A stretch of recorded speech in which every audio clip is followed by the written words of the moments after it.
Let me just quickly, you heard the introductions. We have Timnit, Apoorv, Paula, and Edan. We want to make this also interactive at the end, so we'll do some rapid fire questions. We don't have a lot of time, and then we'll jump into the questions that you have. There's an app called Slido, so please enter your questions there, and I'll get it on the side pad. Let's start with some rapid fire questions along the area of where is innovation and AI happening within each of their companies, new areas that they could talk about that most people might not know about and you think could be exciting to talk to them about. And also tell us about what you're most worried about with regards to what you see in AI. And I assume that will not be in your company, but up to you. Timnit, why don't you start and we'll go from there. Oh, okay. Can everybody hear me? Is my mic? Oh, yes. Okay. It's on.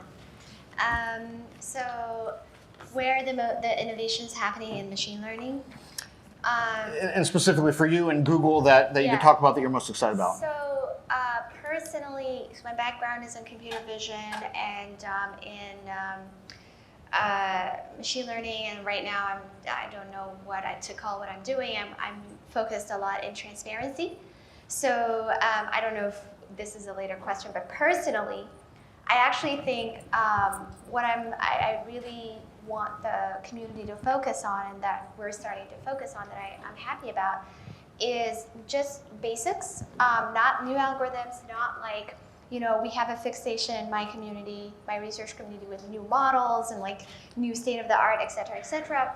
Now we're starting to go back into like looking at data collection methods and like the biases that enter that, documentation. So in my background, I used to be a hardware engineer before, and we had a lot of documentation and process, black box testing, and how to present, black box documentation with models and stuff. So it's not stuff that's like really glamorous, but that's personally what I think is most important, and that's the work that I would like to support. What I'm most worried about, I mean, we'll pick one thing. Within Google or outside, when I started working in this area of ethics, fairness, whatever, it was very, very hard to convince people that this is a thing, that this is a research thing that people should work on. Now it's become a hot thing, which is, people come to me and they're like, oh, that fairness is like such a hot area. Or I see papers like, GANs are hot, fairness is hot, like GAN fairness, GAN, whatever, So that's the kind of stuff I'm really worried about. I am actually worried about, a lot of times people in marginalized groups are the people who are at the first groups of people to face the consequences of these things. And so my collaborator Joe Bolamini and I, two Black women, wrote this paper called Gender Shades on how automated facial analysis tools had high error rates for different for darker skin tones, and now there's all sorts of regulation on face recognition because of that.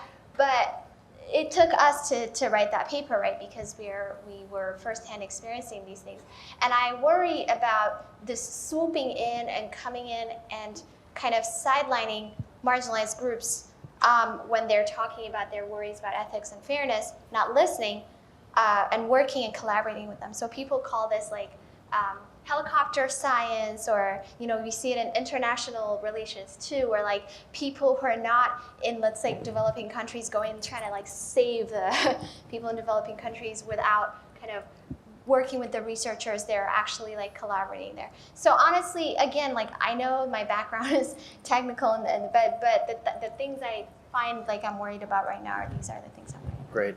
And let me skip around just to make it exciting and to keep you guys on your toes. Edan, how about you? We don't actually make stuff at the World Economic Forum. We bring groups together to talk about policy. So the one area I'm most excited about, there's a project I work on called Generation AI, and it's about the impact of AI on children. And I think the technology within that I keep learning about is the ability to tailor learning to people with different kinds of learning habits or disabilities. And those projects that are proposing to do that in a way that also is privacy preserving in regards to the tracking necessary for that, I think would be a really exciting thing with with big impact on a generation that's growing up around this stuff.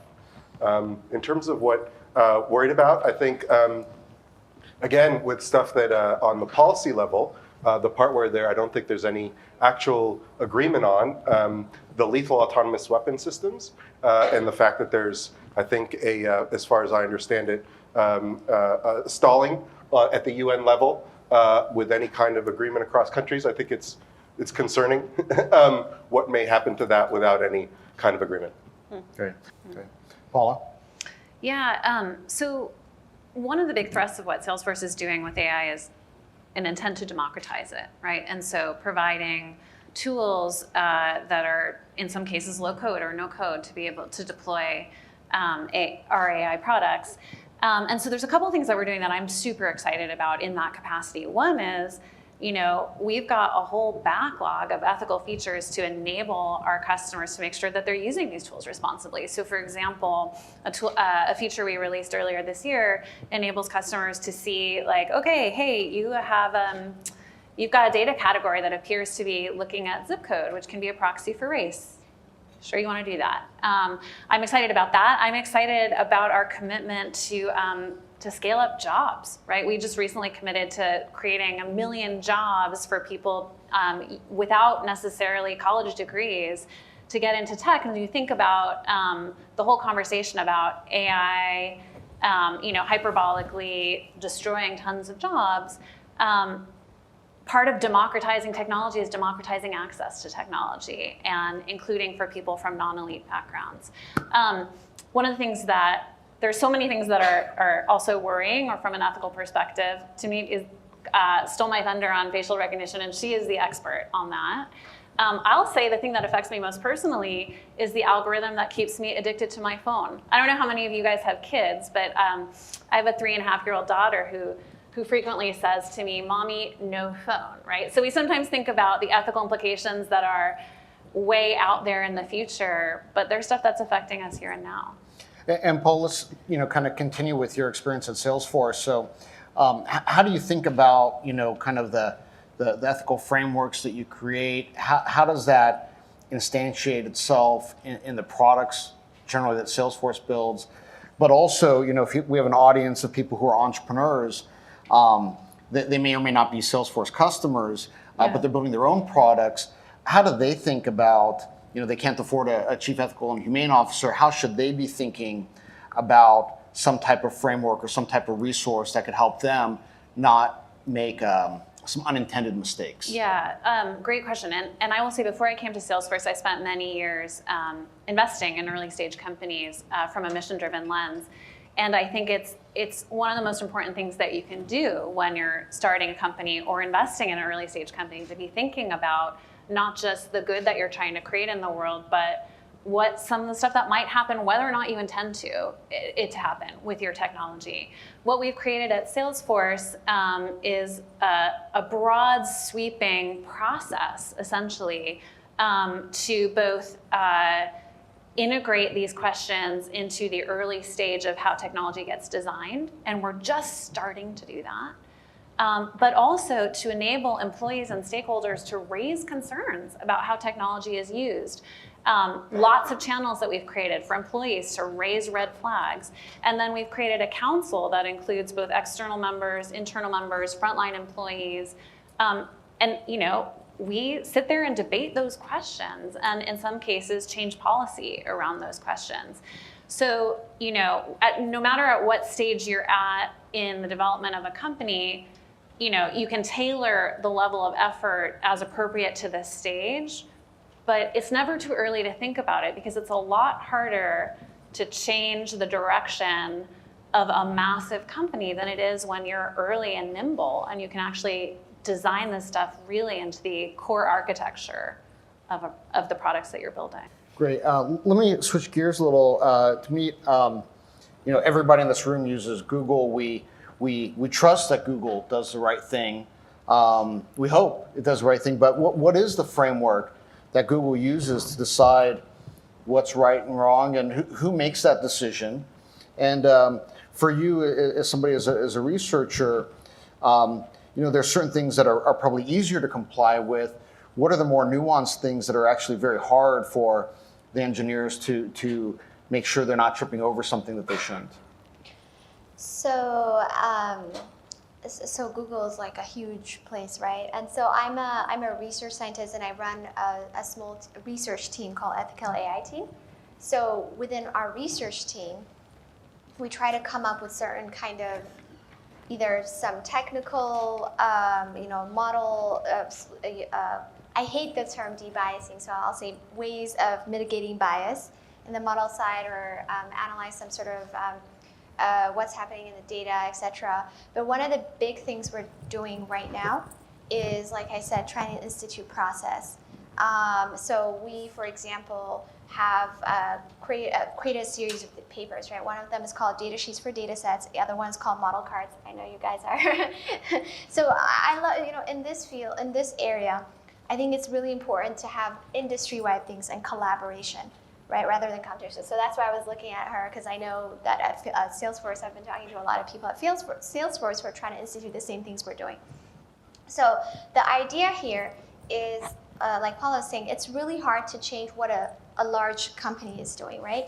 But one of the things, and if you come, I used to be working on product teams as an engineer, and if someone just comes to you and says, hey, like, this thing is not fair, make it fair. And you're like, well, how does that fit into my whole, schedule? I'm not gonna, get credit for like killing a product because it's quote unquote unfair, So what we're trying to do is have a process by which people, just simply document their data sets, their data set creation process, et cetera, for transparency, unintended use cases, intended use cases. So one thing I found out from my prior paper with Joy for gender shades was that basically, so I want to touch on a couple of things. This paper, like I said, looked at automatic gender recognition systems, and the fact that they had high error rates for darker skinned women versus almost no error rates for lighter skinned men, right? And the first thing we did after that is to see all of these models, pre-trained models that are released from different companies, and what kinds of information they have.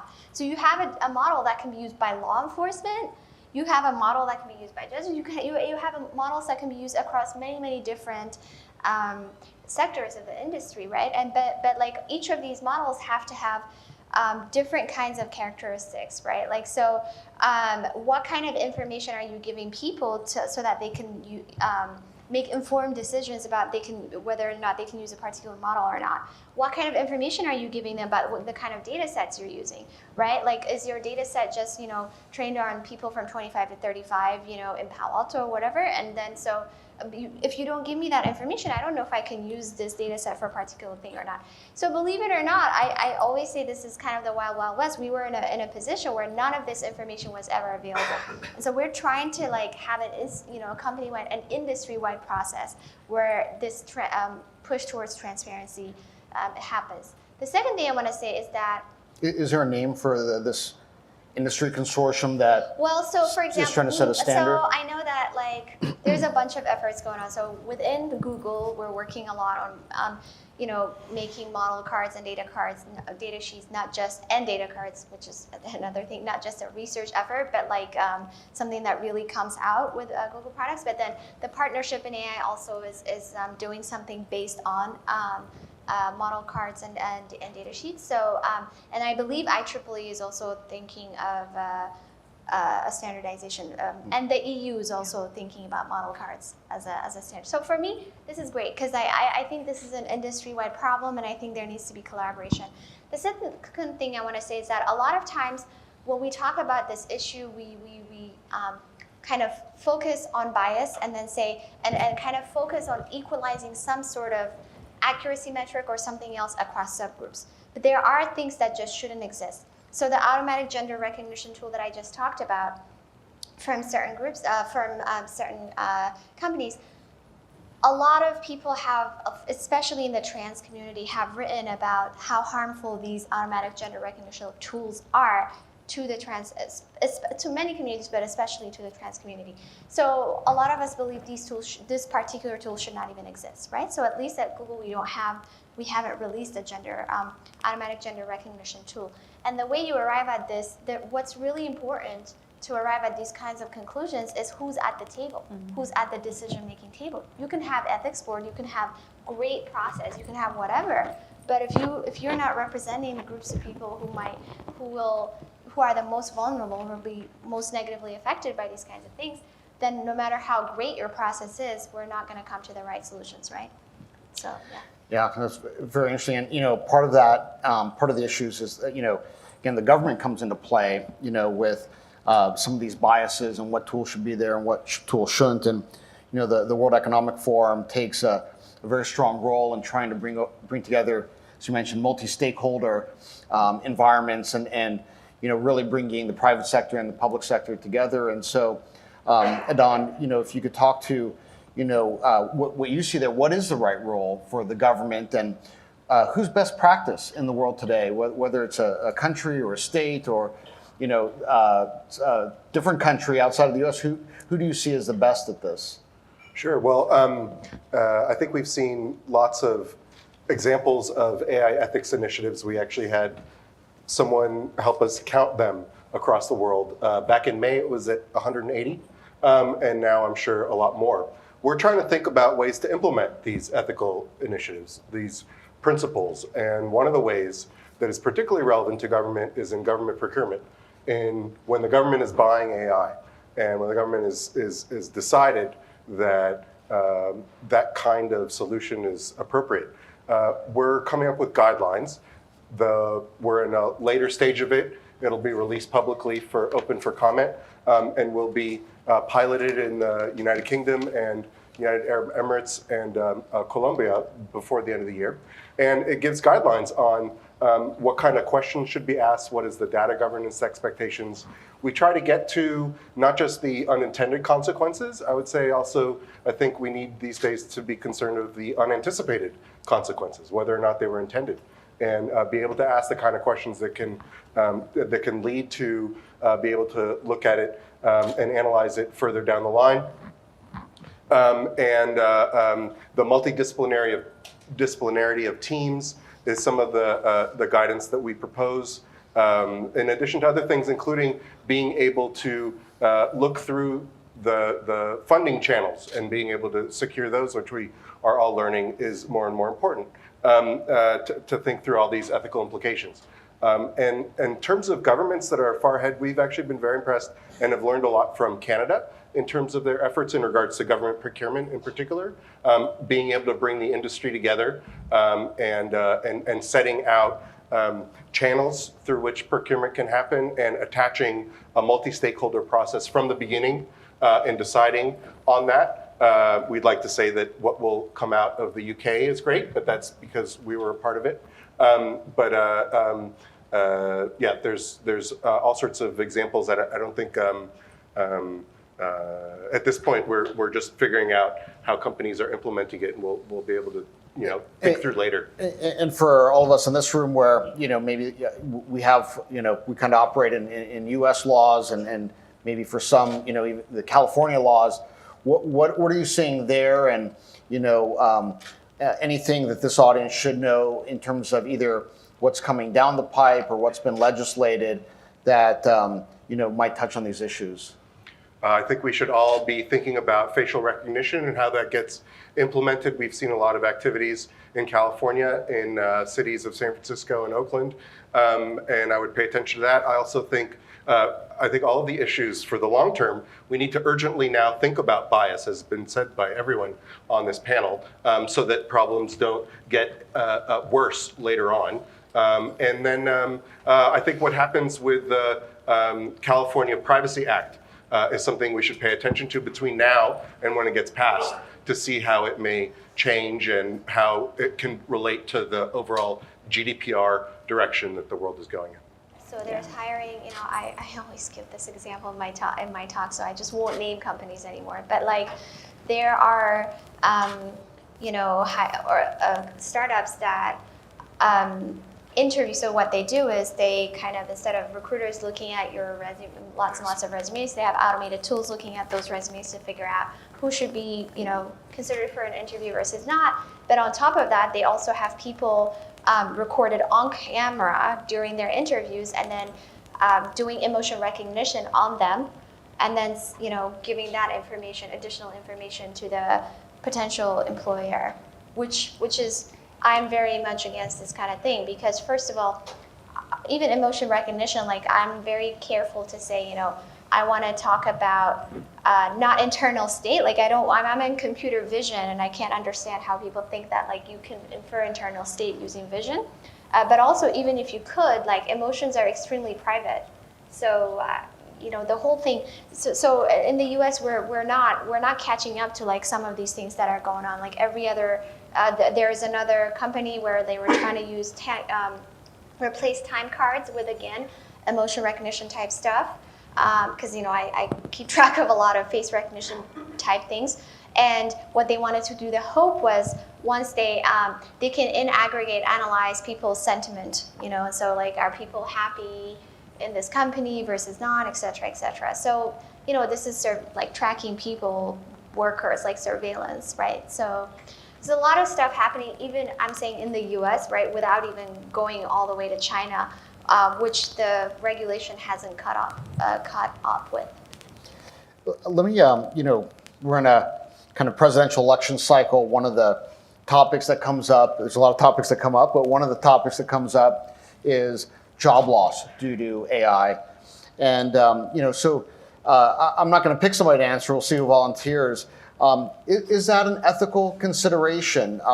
If an AI, in the pursuit of doing something good, causes jobs to be lost, and is it different if it's one class of jobs like taxi drivers and truck drivers versus looking for skin cancer, and maybe we don't need doctors to look at skin cancer anymore or look at X-rays anymore because the AIs do it better and you get better health outcomes. Is that an AI ethical issue, and if so, is there a way to address it, or does it just become an issue that is out there? Anybody want to take that bomb that I just lit? I can say shortly. Yeah. I think it's absolutely an ethical issue. It may, in fact, be one of the most important ones, right? And it's in large part, it's like on all of us to think about that, because there's no doubt that there's tremendous disruption ahead, even if the conversation has been somewhat hyperbolic.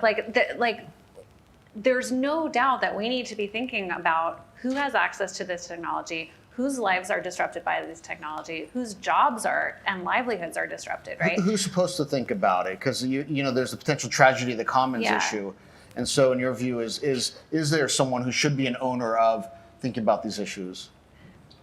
I think there's a group that was just convened in California, the Future of Work Commission, that was brought together, and it's important that it be a public debate. I hope that it's not just about upskilling. I hope it's about continuous learning. As you said, it's not just one particular sector of the economy. It's at all different layers, and I think there's some guidance that we need to think about.